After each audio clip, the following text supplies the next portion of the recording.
What I'm about to share with you is an example of some of the many ways that the LDS Church indoctrinated you and programmed you. And this specific video will talk about Satan in the temple movie. So if you've been to the temple, you're going to know what I'm talking about.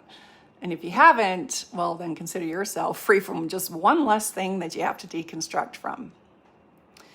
As a member of the Church of Jesus Christ of Latter-day Saints, I was taught from childhood that the temple was God's holiest place, and that whatever happened there came directly from God, and that my eternal future depended on taking that very seriously. Everything in the church leads you to the temple.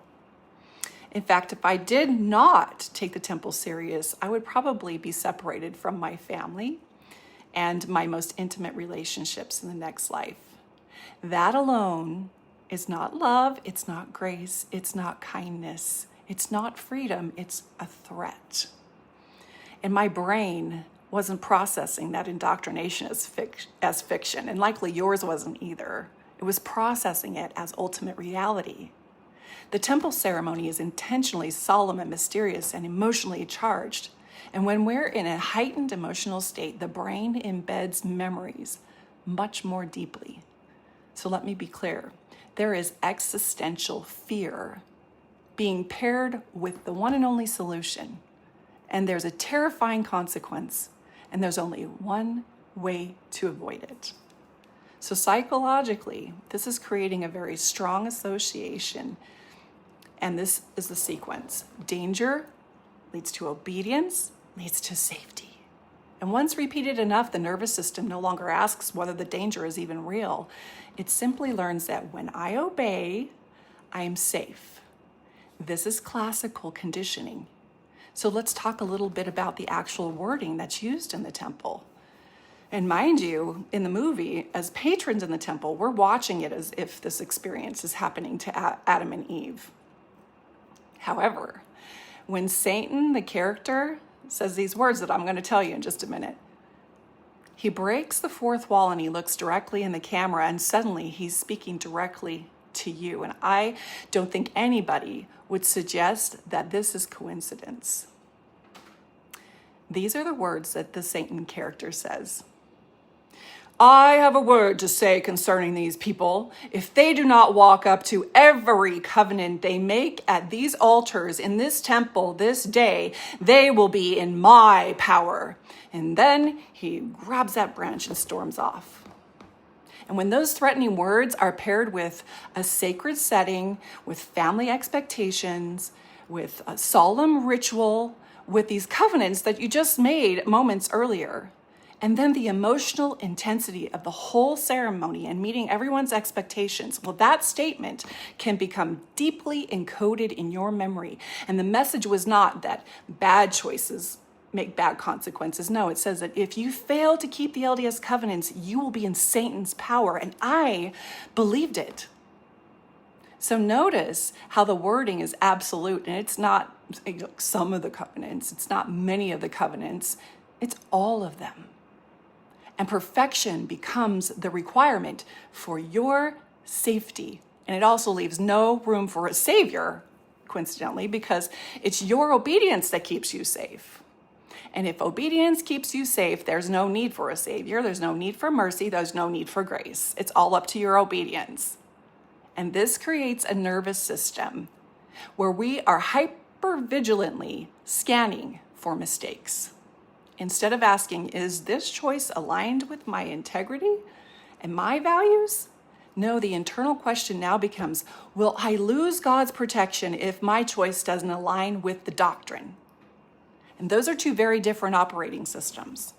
One keeps you in authority of your own life and your own choices.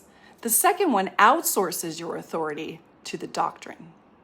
Now let's talk a little bit about the concept of authority transfer. And another way of saying that is you giving your power away.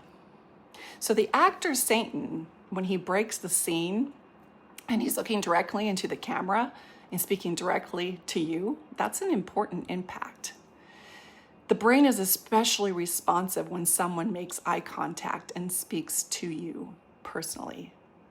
The message bypasses some analytical processing because it feels intense and immediate. And I remember feeling shocked and my body began to be hot at the neck.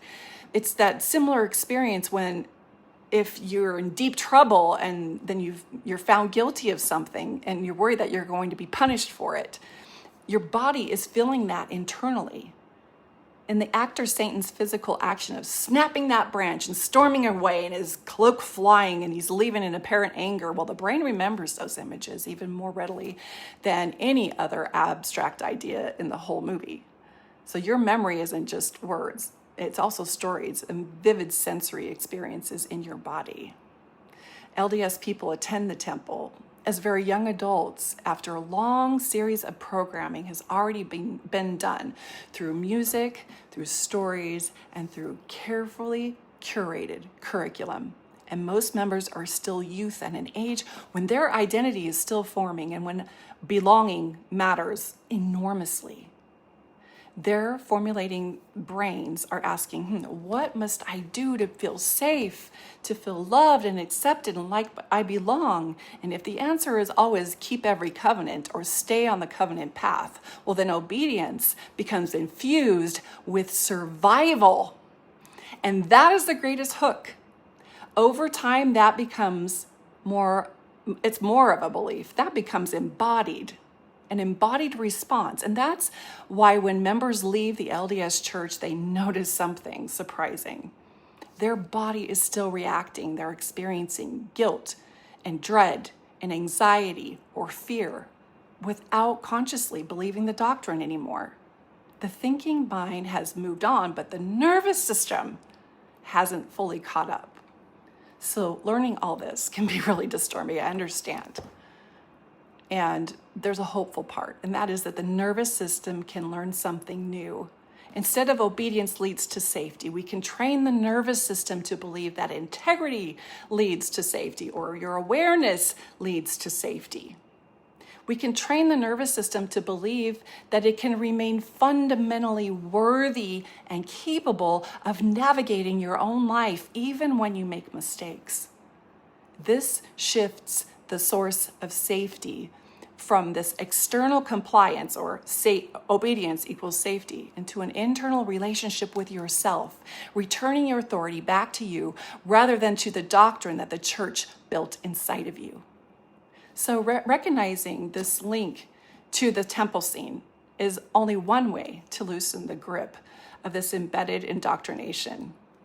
You don't have to spend another decade wondering why you still react as though you're in danger. There is a way to retrain your nervous system, to reclaim your own voice, and to come home to yourself. And if that journey is calling to you, reach out. I'd love to help.